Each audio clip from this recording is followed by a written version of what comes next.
Monday. I feel like it's been a while, but that's okay.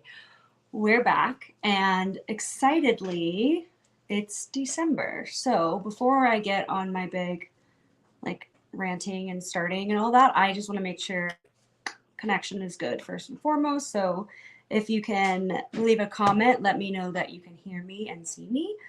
And then I will let you know I can see your comments so I can answer any questions that you guys might have, because that's what this is all about, right? So I'll wait for that. Maria, good evening. Good to see you. Thank you so much for joining. Lovely to be here. So sorry, I'm like hiccuping, burping. That's awkward. Hi, Barbara. Thank you guys for joining. I say that every time, but I honestly, I really, really mean it. I know we have a lot going on in our lives usually. So even if we don't, like, you could probably be doing something else, right? But you tune in and I really, really appreciate it. So it's another Monday. And because it's December and Christmas is right around the corner, which I have no idea how that happened, we're going to be doing a countdown to Christmas live shake with me thing, I guess. That's kind of the name that I just came up with. So today we're going to be making a sugar cookie shake. Okay. So I'm going to be showing you how to make one of these recipes. I'm sure there are a million different recipes out there for a single sugar cookie shake. I'm going to show you one that I like and that I'm sure I didn't create all on my own, but I use this one when I want sweet tasting shake, specifically sugar cookies. So let's get started. I saw Andrea. Hello. Thank you guys again so much for joining. We're ready to do this. Maria, yeah, let's do it. Also, this makes the worst noise. Yes, we're gonna try to avoid doing that because that literally sounds like awful. So blender, you guys can't really see. You know what? Give me a second. Let me try to move you down a little bit and see if this helps.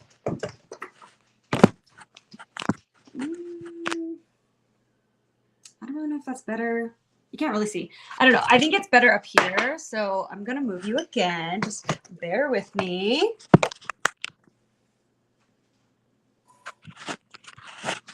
Okay. All right. So I'm just going to show you what I have. I'm also going to tell you. And you guys, you can ask questions, any question you'd like. If it's about the recipe, I'll try to get through it first and then answer your questions. But if I don't see something or if I don't get to your question, I probably shouldn't see it. Or, I was like breathing and talking and thinking at the same time, which is a hard combo sometimes. All right. So my handy dandy trusty ninja here. I have my almond milk here. This is actually about a cup, a little bit more than a cup. I'm not going to get super crazy about it. This is actually the almond and cashew milk blend with a pea protein. I don't know if you guys have seen it before. It's literally just like another nut-based milk, but it has a little bit of protein added in. So of course the shakes already have protein, but I'm just adding in a little bit more. I think it's like 10 grams per serving, which is pretty good, right? So that's what this is, but you don't have to use this. You can use literally any liquid of your choice. All right, so that's done. And now I have, let's see, I think I'm going to do my banana. So this banana, is it Ty? Hi, Ty. Hello. Thank you for joining. We're just getting started. I'll also recap the recipe for you guys at the end, and I'm sure I can include it in the description. So don't worry if you're trying to feverishly write it down right now. But this banana is super ripe, arguably too ripe, but we'll see. But, I hate wasting food. I really don't like to do it. So we're going to use it. This looks a little rough. Okay. However, when bananas are ripe, they look like this, right? Again, this is a little ripe, but we're going to make it work, and it's going to be blended in. So I'm not too worried about it. I actually just ate one this morning, as part of my breakfast, and it was ripe, but it was fine. So I'm not too worried about it. Plus it's the last day I would use it. So I'm putting this in there. Ooh, you have a sad banana you can use. I know that's what they are, right? It's sad. And bananas ripen so fast. I don't know, maybe I'll start putting them in the refrigerator or something, but I always try to get, enough, but then I'm like, oh, I'm only going to eat 3. And then I eat through them. And the next one I'm like, oh, I'll get 5. And then I eat 2. It's so annoying. I don't know why I'm like this, but hello from New York. Hello from Vegas. I have a really good friend that lives in New York, so I try to go up there at least once a year. It's beautiful, but scary in the city. All right, so I have my banana. You can freeze it if you'd like. If you're going to freeze your bananas, peel them first and cut them into however many pieces you want, because if you freeze your bananas like this, you can just say goodbye and throw them away because you will not be able to use them. I speak from experience. So don't be like me. All right, I have my rolled oats here. These are just uncooked. I'm trying to show you without them like spilling everywhere, but these are just regular rolled oats, unsweetened. I really, really like oats for shakes because they kind of help like thicken it up a little bit, especially if you're doing like a cookie recipe, especially something like sugar cookie. I feel like it's just perfect. But also the oats are a really, really good source of fiber and protein, right? We kind of like forget that not all protein has to be like meat or cheese or whatever. Oats are a really good source of protein, and they are specifically really good for your heart because the type of fiber they have can help to kind of like assist that cholesterol out of your body. Christine, can you use old-fashioned oats? Absolutely, that's what these are. Old-fashioned rolled oats. I think really the main difference is like steel cut oats and rolled oats or old-fashioned. That's what these are. And they're not cooked. You could cook them if you want to. I've never tried that. I don't know that it would probably change the texture of your shake and stuff, but you definitely don't have to. And I usually don't. So it's just one less thing to do. So I'm just going to put in, I said about 2 tablespoons. That looks more like more than 2 tablespoons to me. I'm not good with numbers, so I'm not going to guess, but pretty close to 2 tablespoons. Okay. So next, I wanted to add some vanilla extract because sugar cookies, vanilla. I'm not a baker, but that makes sense to me. But I literally just ran out. I think someone else used it because I don't know the last time I've used it. So don't have that. But if you do have it, I would use about a ½ teaspoon and go from there, just to start. But it would give your shake a little bit more extra like cookiness flavor type thing, you know? So I'm going to add a little almond butter. If you guys know me, you know that I am not complete without peanut butter. But I can respect and understand that sometimes you need to do an almond butter or a sun butter or a cashew butter, right? So peanut butter is my number one in my heart always. But sometimes I think another nut butter needs to have a chance. And today it's almond butter. So I'm going to do just like a little bit because I don't want the whole cookie to taste like that really, but I'm going to do a tad because I think number one, it's going to add healthy fats because any type of nut, whether it's like a nut and it's like regular nut form, I don't really know how else to say that, or like a nut butter, they're both still a nut and they're a good source of fat, some fiber, and also some protein. So I'm going to do a little bit of this. I should have greased my spoon or something before.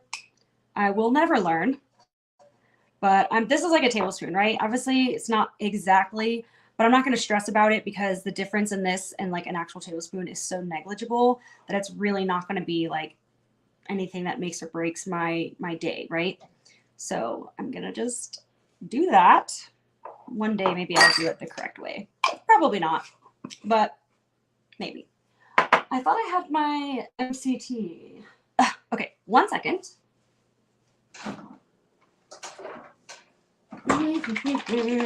MCT. If I use powdered almond butter, how much should I use? Great question, Christine. I personally think, I don't know. Has anyone else used powdered peanut butter like a lot, or do you use it a lot? And you can like give more info. I personally think when you're using powdered peanut butter, it's more about the flavor, right? Because it is flavorful, but it doesn't have as many calories because you're taking out that fat. So I'm using in this recipe, I'm mainly using it for the fat content. So I'm just using like a tablespoon, but obviously you're using the powdered, there's not going to be that fat content. So if you're using it just for flavor, I'd say like 1 or 2 tablespoons, depending on how like strong you want that to be. But start with 1 or a ½ tablespoon, and then you can try it. You can take like a small sip of your shake once it's done, and you can add more if you need to, right? But it's you can't take it out once it's already in there. So I would do like a ½ or 1 to start and then go from there. If you're going to do that, which is totally fine, you can rely now more on your MCT because every time we're making shakes, right? Like in the back of our mind, the shakes themselves are already a really good balanced meal. We can balance it further by adding, more fibers, more fats, more proteins, whatever. But I'm going to be adding fat in the form of the almond butter that I just used and this. So if you're going to use powdered peanut butter, again, that's fine. You could consider adding a little bit more of the MCT, right? Because this is a straight healthy fat. It's a medium chain triglyceride, meaning our body is able to use it much more like efficiently than a longer chain triglyceride. That's so hard to say, so I have to say it super slow, which gives our body the energy it needs. And that's how we have that longer lasting energy. So you can use a little bit more of this. I'm going to do about a half tablespoon or a tablespoon, I guess. I don't really know. And I'm going to measure on this spoon. And that's going to be, we're going to call that good. Okay. So if you've never used this before though, I would start with less, because like the thing is, it's a healthy fat, right? But fats take up, they take a lot of energy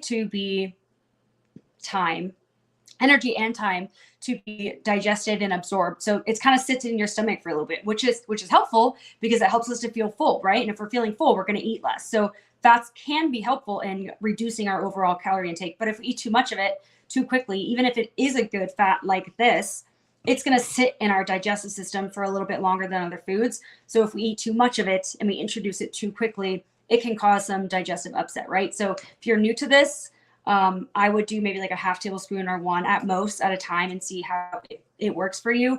And then you can kind of slowly build up to like 2 or something if you wanted to do that, right? So just a reminder.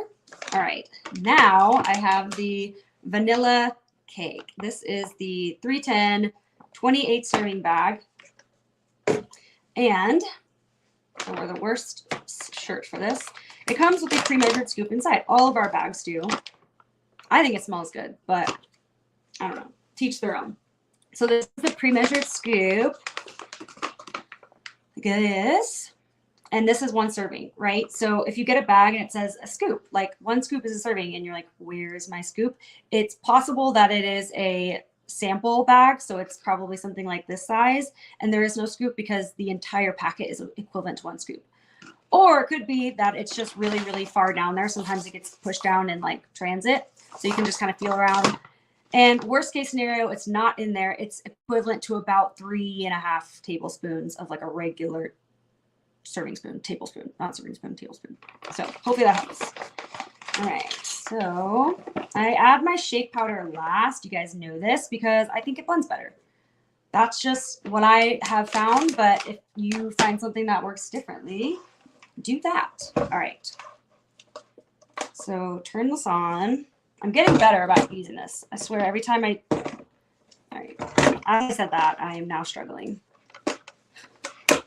Okay. I spoke too soon. All right. It shouldn't be this difficult, but alas, here we are. Okay. So I'm going to blend. I feel like I'm forgetting something. Oh, ice. 1 second.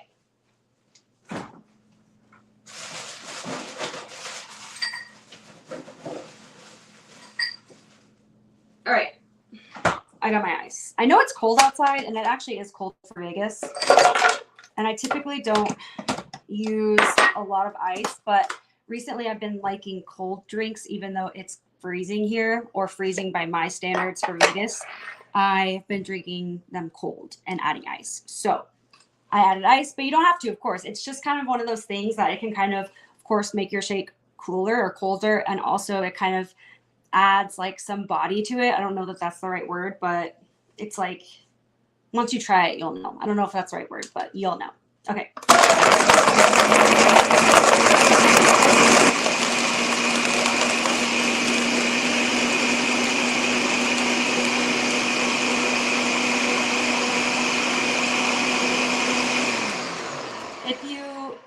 If you do use frozen fruit or like frozen ingredients, period, it's gonna help to like thicken the shake up even more, which typically I like it that way. So it's really up to you guys, but freezing fruit, like especially because people use frozen fruit a lot, can help bulk it up. But I think fresh fruit is a little bit more flavorful. So you kind of have like two different things going on. Get my cup, get my cup. Oh, it smells delicious. Okay, so I'm gonna pour it in here. I'm gonna try it. Like I said, I've made this one before, so I know I like it, but is this gonna be perfect? Woo, look at that. Dangerously full, but hey, that's kind of cool. I can't plan that better than this, so let's try it.